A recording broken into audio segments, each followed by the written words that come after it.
SPQEM,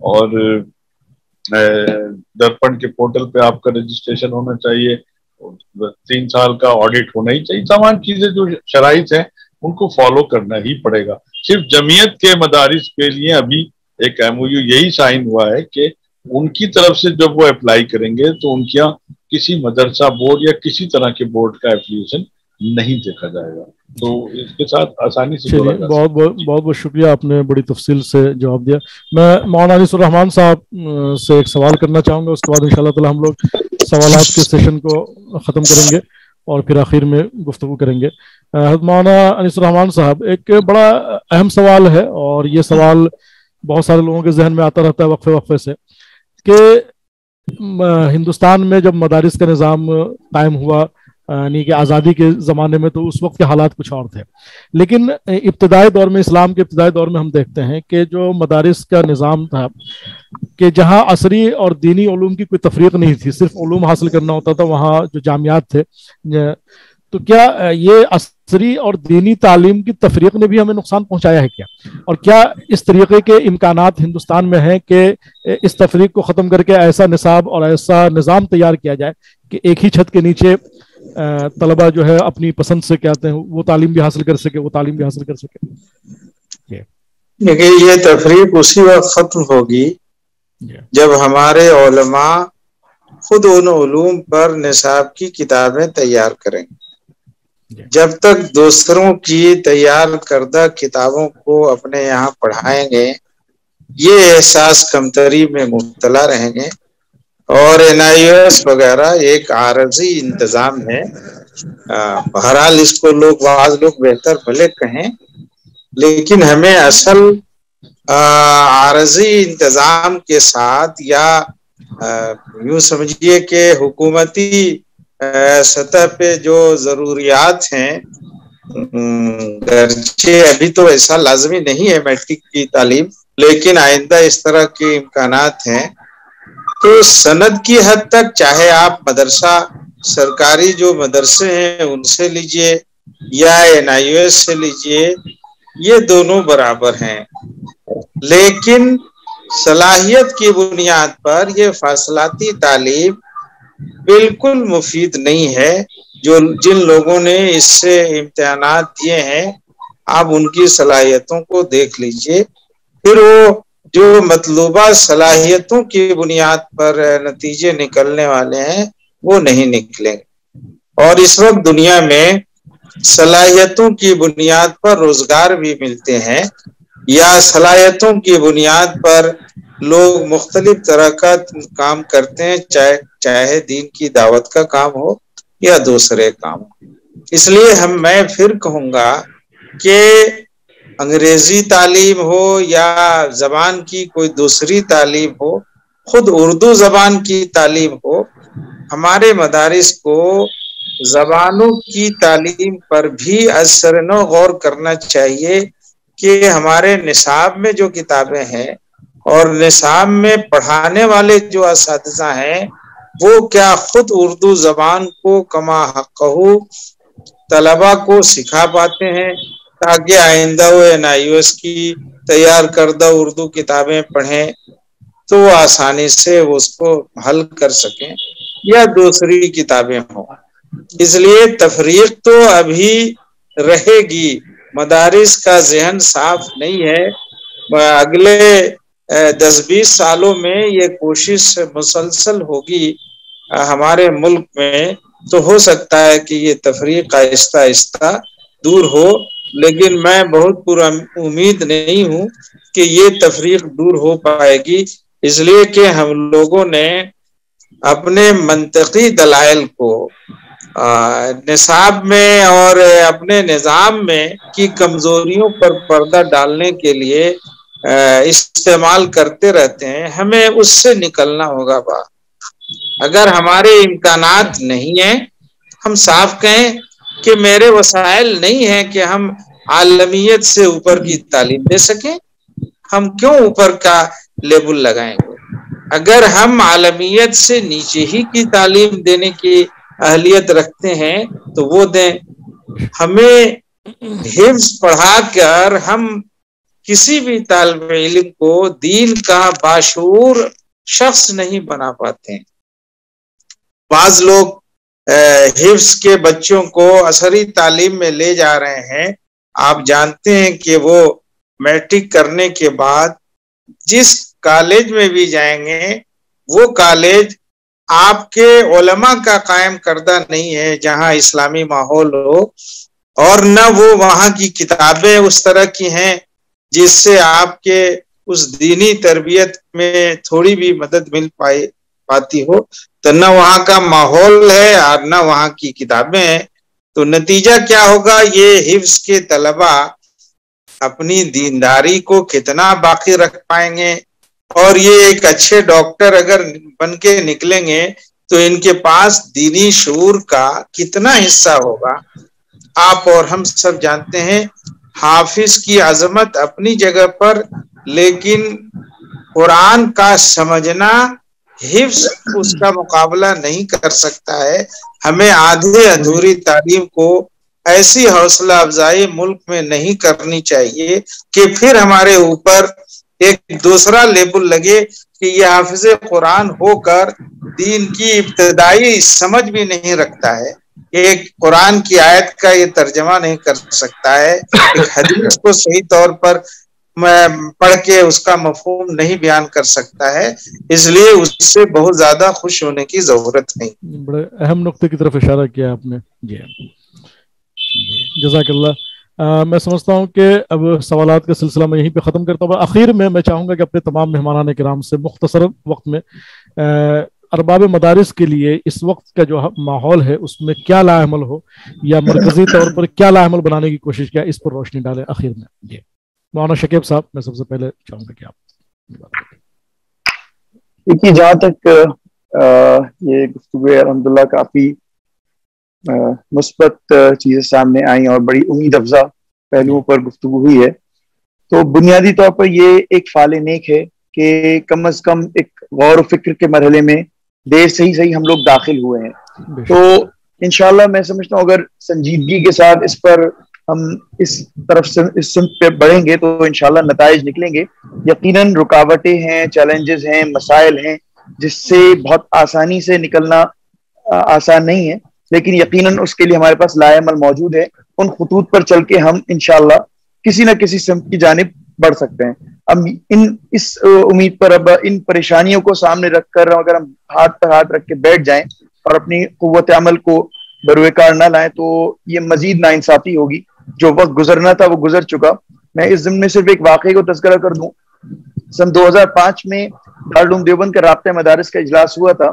اس وقت بدستر تجدید کاری کی حکومت کی جانب سے بڑی زور و شور کے ساتھ مہم چل رہی تھی، تو حضرت مولانا محمد سالم صاحب رحمۃ اللہ علیہ کو بھی مدعو کیا گیا تھا۔ تو حضرت نے اس موقع پر تمام ہی جانب سے اس کی مخالفت ہو رہی تھی، حضرت نے بھی اسی پہلو پر گفتگو کی، لیکن ساتھ میں ایک اہم بات فرمائی کہ میں سمجھتا ہوں کہ جہاں تک اس کی مخالفت ہے یقیناً اس کے ہمارے بہت سے تحفظات ہیں، اس معنی کہ اس کی مخالفت ضرور ہونی چاہیے۔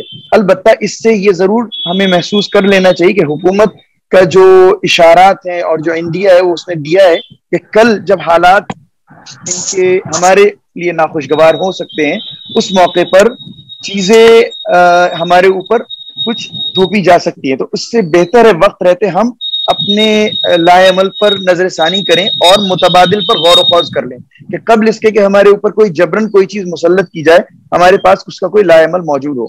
حضرت نے بات 2005 یا 2006 میں یہ بات ذکر کی گئی، آج 17 سال ہو گئے ہیں۔ آج ہم جب یہ بات دیکھتے ہیں تو یہ وہ چیزیں جو اس وقت خدشات اور یعنی امکانات پر بات ہوئی تھی آج وہ ہمارے سامنے ہے۔ اگر وقت رہتے ہم ان چیزوں پر غور و خوض کرتے تو شاید آج یہ مسائل کا ہمارے پاس ایک مستحکم حل موجود ہوتا، لیکن پھر آج بھی دیر ٹھیک ہے، دیر ہوئی ہے لیکن ابھی بھی وقت ہے، ہم جب جاگیں تب سویرا۔ ہم اب اگر یہ کوششیں شروع کریں گے تو انشاءاللہ سال 2 سال 4 سال کے اندر ہم اس نظام کو منضبط کرنے میں کامیاب ہوں گے۔ سب سے اہم بات یہ کہ دارالعلوم دیوبند نے اس جانب پہل کی ہے اور اس جانب اس نے جو ایک بڑا خوشائند اعلان کیا ہے، تمام ارباب مدارس اور فرزندان دارالعلوم اس کا خیر مقدم کرتے ہیں اور اس تعلق سے بڑے پر امید ہیں، اور انشاءاللہ ہمیں امید ہے مستقبل میں بہت جلد بہت مثبت خطوط سامنے آئیں گے انشاءاللہ. جزاک اللہ خیر، بہت بہت شکریہ، آپ نے اپنا قیمتی وقت دیا. میں بہت بہت شکریہ ادا کرتا ہوں آپ کا. جی آپ مصروف ہے، آپ تشریف لے جا سکتے ہیں. میں ڈاکٹر شعیب رضا صاحب سے، ڈاکٹر شعیب رضا صاحب آج کے ہمارے بڑے خاص مہمان ہیں، میں ان سے گزارش کروں گا کہ آپ کا اہل مدارس کے لیے کیا مشورہ ہے، اپنا مشورہ رکھیں اس سلسلے میں. جی جناب، مشورے تو میں لگاتار دے رہا ہوں، اور جس طرح کی چیزیں میں سن رہا ہوں اس سے مجھے کوئی بہت زیادہ مطلب امید نظر نہیں آ رہی ہے، کیونکہ وہی باتیں ہو رہی ہیں جو میں 25 سال پہلے جب میں جاتا تھا مدارس میں اور بات چیت ہوتی تھی کہ آپ کی ہمت کیسے ہوئی. کئی جگہ تو میں پٹتے پٹتے بھی بچا ہوں کہ آپ یہاں آئے کیسے. میں یہ کہنا چاہتا ہوں کہ کیا ہم دینی تعلیم حاصل کر کے ڈاکٹر نہیں بن سکتے، ہم انجینئر نہیں بن سکتے؟ میں کتنے لوگوں کو جانتا ہوں جنہوں نے دینی تعلیم حاصل کر کے، مدارس سے تعلیم حاصل کر کے ڈاکٹر ہیں، انجینئر ہیں، بڑے بڑی پوزیشن پر بیٹھے ہیں. ہم یہ کیوں سوچتے ہیں کہ ہم ہر جگہ ہمارا نظام کیسے حاصل لاگو ہو جائے گا؟ ذرا بتائیے. اگر ہمارے کسی مولانا کو ڈاکٹر بننا ہے تو وہ تو جو ہمارے حکومت کی طرف سے جو ادارے قائم ہیں ڈاکٹر بننے کے یا انجینئر بننے کے، یا جو یونیورسٹیز ہیں یا اسکول ہیں یا کالجز ہیں، اسی میں تو پڑھائی کرنی پڑے گی. یا ہم کوئی الگ سے وہاں پہ اسلامی نظام لا کے وہاں پر جو ہے، یا آپ بتائیے جو مسلم کنٹریز ہیں وہاں بھی تو اسی طرح کے انتظامات ہوتے ہیں. کوئی اسلامی طریقہ تو مجھے نہیں لگتا کہ کوئی اسلامی طریقہ کوئی الگ سے ہے. اور اسلام میں تو صاف طور پہ، جہاں میں بھی الحمدللہ جتنی مجھے تعلیم چاہیے تھی مذہب کی وہ مجھے میرے گھر سے مجھے ملی ہے. میں نے مدرسے میں نہیں پڑھا ہے، لیکن جتنی باتیں بنیادی چیزیں چاہیے جو میرے والدین نے سکھایا، جو میں الحمدللہ اس پہ عمل کرتا ہوں اور اس ادارے میں کام کرتا ہوں، اور اکیلا ہوں، ایک آدھ اور ہیں ہمارے 500 لوگوں کے بیچ کام کرتا ہوں، اور الحمدللہ پورے طریقے سے اپنے مذہب کو فالو کرتے ہوئے میں چیزوں کو کرتا ہوں جو ہمارے مذہب میں بتایا گیا ہے. وقت پہ جائیے، اپنی نوکری کو ایمانداری سے کیجیے، کسی کا دل مت دکھائیے، بےایمانی مت کیجیے. یہ سب چیزیں کر کے ہم کیوں نہیں کر سکتے؟ اگر ہم وہی سے پھر چشمہ لگا کے بیٹھیں گے کہ ہمارے حساب سے ساری چیزیں ہوں. کچھ مدرسے والوں نے تو کہا ارے صاحب آپ جو ہے وہ دنیاوی اس میں لے کے جا رہے ہیں، کیوں نہ آپ یہاں پہ ان کو دنیا جو عصری تعلیم ہے ان کو وہاں جا کے دین پڑھائیے. ارے تو چیز ممکن نہیں ہے، ہم اس طرح کی باتیں کیوں کریں؟ میں دیکھیے ایک سرکاری ادارے سے تعلق رکھتا ہوں تو میں یہی کہہ سکتا ہوں کہ اب وقت آ گیا ہے اور لوگ جاگے ہیں، بہت تیزی سے جاگے ہیں. اس وقت پورے ہندوستان کے مدارس اور بڑی بڑی تنظیمیں ہم سے رابطہ کر رہی ہیں اور لوگ جڑ رہے ہیں اور جڑنا چاہتے ہیں. اور میں سمجھتا ہوں جو نصاب ہے NIOS کا یا CBSE کا یا کسی کا بھی، آپ دیکھیے مولانا آزاد کا، اس میں کوئی بھی چیز ایسی نہیں ہے جو آپ کے ایمان یا کسی چیز کے مذہب کے خلاف بات ہو. اگر ہم زبان سکھا رہے ہیں تو زبان سکھانے کے جو طریقے ہوتے ہیں وہ سکھا رہے ہیں، چاہے اردو سکھائیں یا عربی سکھائیں یا فارسی سکھائیں یا انگریزی سکھائیں، یا ریاضی سکھا رہے ہیں اس میں کیا ہو جائے گا، یا سائنس سکھا رہے ہیں تو اس میں کون سی غیر اسلامی چیز ہو جائے گی، یا سوشل سائنس پڑھا رہے ہیں یا ہم فزکس پڑھا رہے ہیں، کیمسٹری پڑھا رہے ہیں. میں نہیں سمجھتا کہ اس طرح کی چیزوں کو اس میں کرنا چاہیے. اور یہ کہنا کہ صاحب اس سے کوئی فائدہ نہیں ہوگا اور ان میں صلاحیت نہیں ہوتی ہے، ارے جناب وہی لوگ تو پڑھیں گے جن کے اندر صلاحیت تو آپ پیدا کریں گے ان کے یہاں. جس طریقے سے آپ نے دینی تعلیم کی صلاحیت ان کے یہاں پیدا کی، ایسے ہی عصری تعلیم کی صلاحیت پیدا کریں گے. اب انہوں نے جمعیت والوں نے کیا کیا کہ پہلے ان کا ٹیسٹ لیا اپنے تمام مولانا کا کہ وہ اس لائق ہیں بھی. جب ٹیسٹ میں وہ پاس ہو گئے تب انہوں نے 10ویں کلاس میں ان کو داخلہ کرایا، آگے 12ویں میں جائیں گے. اور انہوں نے میں تو حیرانی ہوتی ہے مجھے، جو ہمارے مولانا لوگوں نے پاس کیا ان کو بزنس اسٹڈیز اور نفسیات اور اس طرح کے مضامین دلائے. اور آپ کو میں بتاؤں اردو اور عربی سے زیادہ ان کے اچھے نمبر آئے، اس میں 100 میں 80 نمبر لے کے آئے وہ بزنس اسٹڈیز میں. اردو میں ان کے 70 ہیں، 60 ہیں. عربی میں جو ان کا روز کا اوڑھنا بچھونا ہے اردو اور عربی، اس میں ان کا 60-70 نمبر ہے. وہاں 80-90 نمبر لائے. یہ صلاحیت آپ پیدا کریں گے ان کے یہاں تو یقیناً وہ نکلیں گے. اور دیکھیے یہ بہت ضروری ہے، جتنے بھی ہمارے مدارس کے طالب علم ہیں سب تو اپنے ان کو اس طرح کا جو روزگار ہے یا چیزوں سے جو جوڑنا ہوتا ہے. پہلے یہ بھی کہتے تھے لوگ ہم سے اب روزگار کی بات مت کریے، ہم نے تو بس یہی بنانا ہے ٹھیک ہے وہ میں اس بارے میں کچھ کہنا نہیں چاہتا. دیکھیے مدارس کا اپنا ایک الگ بڑا نازک معاملہ بھی ہے اور میں ویسے بھی ماڈرن آدمی ہوں تو مجھے کچھ بھی کہنے کا حق نہیں ہے, لیکن میں یہ کہہ سکتا ہوں کہ ہم پیرالل دونوں چیزوں کو لے کے چل سکتے ہیں. اور مذہب میں اس بات کی جہاں تعلیم پہ اتنا دھیان دیا گیا, پہلے ہی اس میں کہہ دیا گیا کہ پڑھیے, اور اللہ کے رسول صلی اللہ علیہ وسلم, اب مجھے پتہ نہیں یہ حدیث کتنی اتھینٹک ہے, ایک جگہ میں بیان کر رہا تھا تو ایک مولانا نے ٹوک دیا کہ آپ نہیں کریں, کہ آپ کو چین جانا پڑے تو آپ جائیے, یا آپ جب دشمنوں کو گرفتار کرتے تھے تو حضور اکرم صلی اللہ علیہ وسلم تو آپ ان کو مسلمانوں کو تعلیم دلواتے جس کو جو آتا تھا. اب آپ یہاں سے سمجھ سکتے ہیں کہ اصلی تعلیم کی کیا اہمیت ہے. اگر چین جانے کی بات ہو رہی ہے تو اسلام کی بات تو نہیں کر رہے تھے, اسلام تو آپ نے دے دیا, یا جو اور جو علوم تھے وہ بھی دشمنوں کے پاس اسلام کے تو تھے نہیں. تو اصلی تعلیم کی بھی اتنی اہمیت ہے, اور ہمیں اگر یہاں پہ رہنا ہے اور تمام لوگوں کے ساتھ چلنا ہے, سب کو مل کے ساتھ چلنا ہے اور کچھ حاصل کرنا ہے تو جدید تعلیم حاصل کرنا ہی ہوگی. میں یہ ناراض ہو کے نہیں کہہ رہا ہوں, میں یہ کہہ رہا ہوں میرا یہ 25 سال کا جناب تجربہ ہے, اور مدارس پہ میری گہری نظر ہے مدارس پہ, اور اب وہی لوگ مدارس جو پہلے نہیں آنے کو تیار تھے اب وہی سب میرے پیچھے ہیں کہ جلد سے جلد ہمارے یہاں سینٹر بنوا. بہرحال بہت بہت شکریہ جی, جزاک اللہ, بہت بہت شکریہ. میں مولانا حذیفہ وستانوی صاحب سے گزارش کروں گا کہ ارباب مدارس کو اس سلسلے میں آپ کیا مشورہ دینا چاہیں گے, مختصر میں اپنا بیان. السلام علیکم ورحمۃ اللہ وبرکاتہ. ماشاء اللہ بہت گفتگو سے بہت ساری چیزیں سامنے آتی ہے. جی بے شک. یہ دو طرح کی باتیں سامنے آئی. ایک طرف سے مولانا انیس صاحب کی طرف سے یہ بات سامنے آئی کہ فاصلاتی تعلیم سے کچھ ہوتا نہیں ہے, اور دوسری طرف ہمارے شعیب رضا صاحب ہے, انہوں نے کہا کہ بھائی اس گفتگو سے تو کوئی اتنا حوصلہ افزائی سمجھ میں نہیں آ رہی ہے.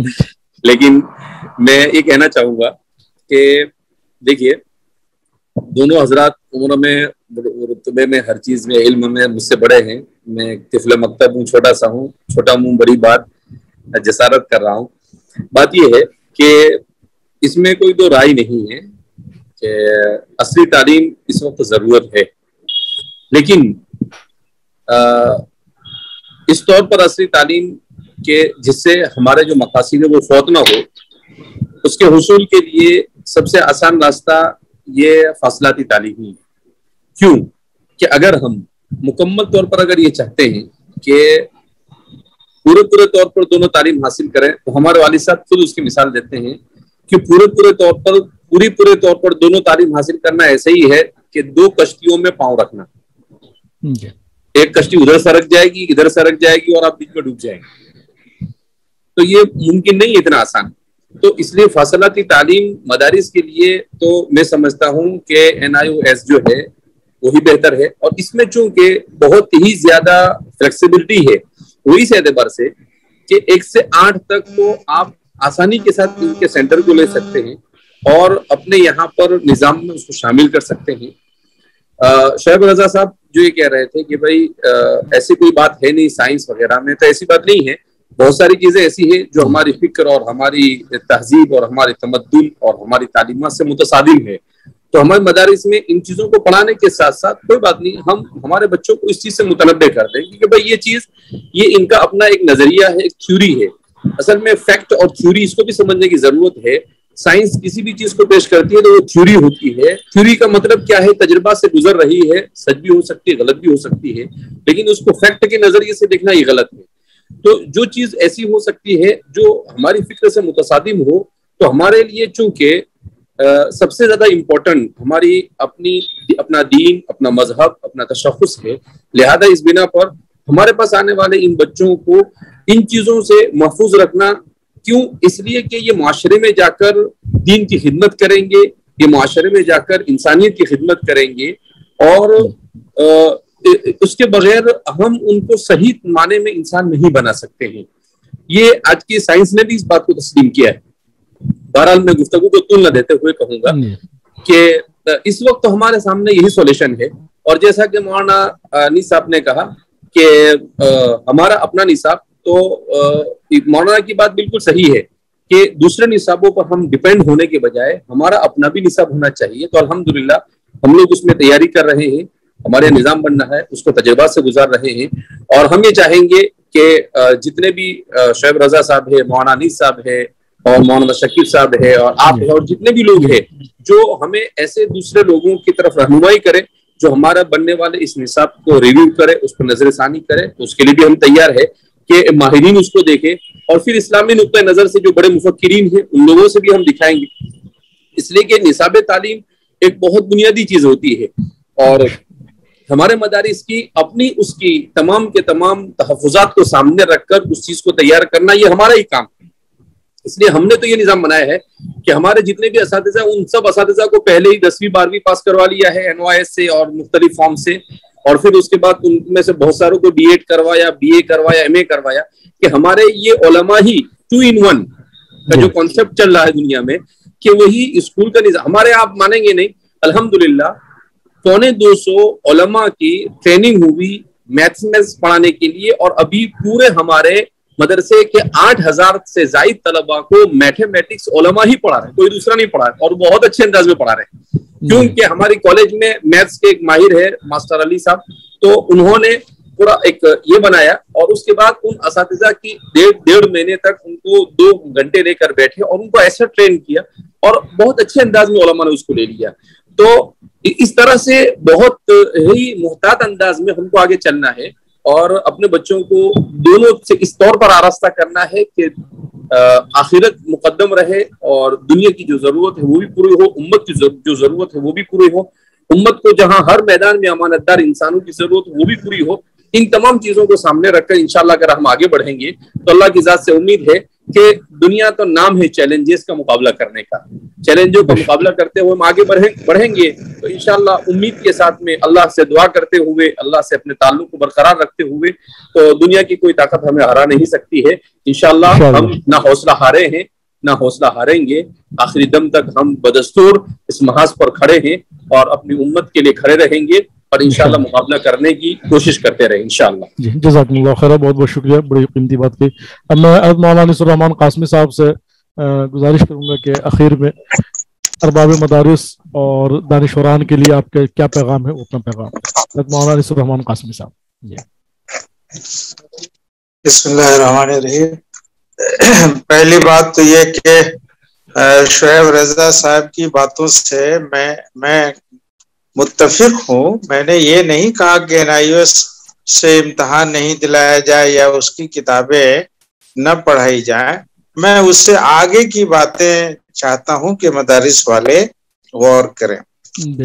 میں مولانا حذیفہ وستانوی صاحب کی فکر اور اس سے بہت حد تک متفق ہوں, لیکن صرف ایک گزارش ہے کہ بزرگوں کی ہر بات کو موجودہ ماحول میں نقل نہ کیا جائے, اس لیے کہ علوم میں 2 کشتیوں کی مثال, ان کی حدود کیا ہے, مولانا خود اس پر پہلے موجودہ اپنے تجربے کے مطابق غور کریں, تاکہ اس طرح کی اقوال کے نقل کرنے سے دوسرے لوگوں کو غلط فہمی نہ ہو. مجھے تو نہیں ہے. میں تو یہ چاہتا ہوں کہ پھر مولانا حذیفہ صاحب جیسے افراد اس پورے علم کے اوپر غور کریں.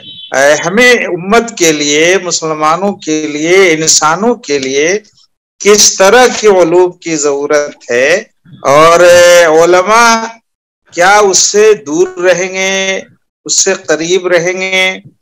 ہم کوئی امت کے لیے اور بہتر مثال کیا پیش کر سکتے ہیں, یا ہمیں امت کے غریب طبقے کو ترغیب سے اور جو ہے ان کی غربت کی بنیاد پر مدرسوں میں جو سہولتیں دی جاتی ہیں اس بنیاد پر ہی ہم کیا ان کو تعلیم کے لیے, دینی تعلیم کے لیے لائیں گے, یا کوئی اور سسٹم ہم ایسا سوچیں گے, ایسا نظام بنائیں گے جس میں خود لوگ تعلیم کے لیے پیسے خرچ کریں, وہ دینی تعلیم ہو, عصری تعلیم ہو.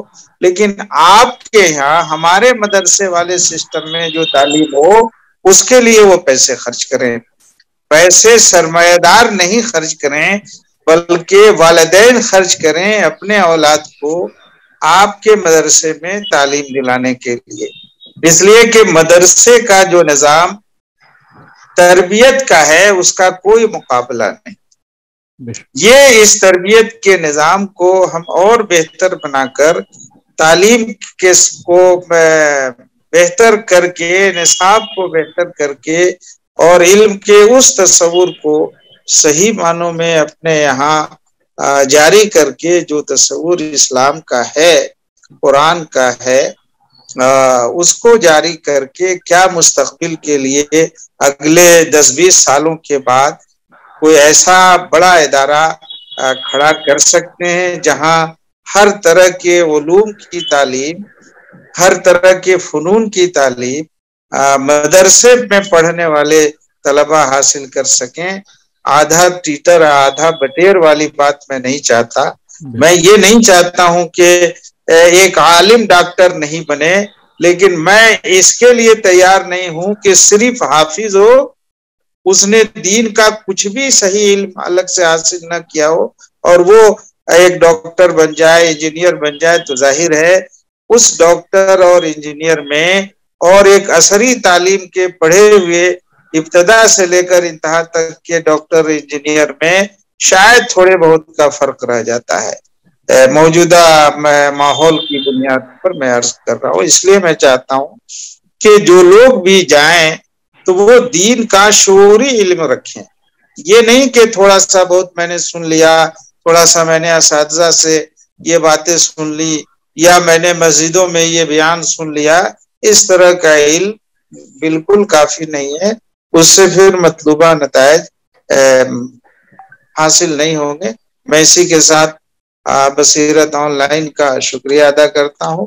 آپ نے بڑی اچھی اور مفید بحث کی، لیکن میں ایک بات عرض کروں کہ آل انڈیا ملی کونسل نے اس تعلیمی تحریک کو 2050 تک چلانے کا نظم کیا ہے، اعلان کیا ہے. پچھلے 2 سالوں سے اس پر کام ہو رہا ہے اور ہم لوگ اس طرح کی بحثوں کو ایک دن کے لیے نہیں رکھیں بلکہ بار بار کرتے رہیں. تب ہمارے سامنے اور امت کے سامنے صحیح باتیں سامنے آتی رہیں گی. وآخر دعوانا الحمدللہ. جزاکم اللہ خیرہ. بہت بہت شکریہ. میں اسی کے ساتھ اپنے تمام مہمانان کرام کا دل کی گہرائی سے شکریہ ادا کرتا ہوں اپنی جانب سے، بصیرت ٹیم کی جانب سے، اور امید کرتا ہوں کہ انشاءاللہ تعالی آج جو ہماری بحث ہوئی ہے، جو گفتگو ہوئی ہے، یہ سلسلہ چلتا رہے گا. اور اس پر میں حضرت مولانا حذیفہ وستانوی صاحب، مولانا انیس الرحمان صاحب جو ہمارے بڑے ہیں اور ذمہ داروں میں ہیں اور ماشاءاللہ بڑا طویل تجربہ رکھتے ہیں، تو میں چاہوں گا کہ اس طریقے کی ریاستی سطح پر بھی اور قومی سطح پر بھی کمیٹیاں بناویں دانشوروں کی اور علماء کی ایک ساتھ ملا کر، اور پھر وہ مستقل طور پر اس پر کام کریں. تبھی جا کر ہم کسی بہتر نتیجے پر اور خاطر نتیجے پر پہنچ سکتے ہیں. ورنہ اگر اسی طریقے کی صرف ہم گفتگو کرتے رہیں پروگراموں میں اور بات ختم ہو جائے تو پھر کوئی کچھ اس کا حاصل نہیں رہے گا. تو میں مولانا انیس الرحمان قاسمی صاحب سے، مولانا حذیفہ وستانوی صاحب سے اور اپنے محترم ڈاکٹر شعیب رضا صاحب سے، اسی طریقے سے ہمارے مولانا ڈاکٹر شکیب قاسمی صاحب تھے، ان سے بھی، اور بھی جو ہمارے دانشوران ہیں، علماء کرام ہیں جو قوم ملت کی خدمات انجام دے رہے ہیں تعلیمی میدان میں ملت کے لیے، وہ آگے بڑھیں اور ملت اسلامیہ کو، مدارس اسلامیہ کو ایک واضح حل پیش کریں، ان کے سامنے لا کے دیں.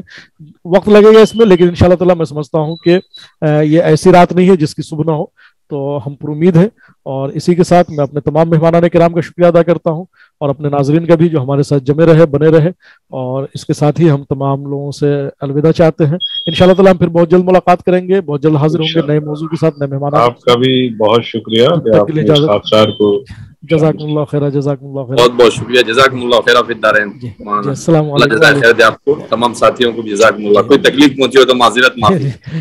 نہیں، یہ تو جب آپس میں بیٹھتے ہیں تو اس میں تو یہ سب باتیں ہوتی رہتی ہیں. ہماری تکلیف یہی ہے کہ بس لوگ زیادہ سے زیادہ تعلیم حاصل کریں. بالکل انشاءاللہ کریں گے انشاءاللہ. انشاءاللہ تمام لوگوں کی محنتیں کارآمد ہوں گی، برابر ہوں گی انشاءاللہ.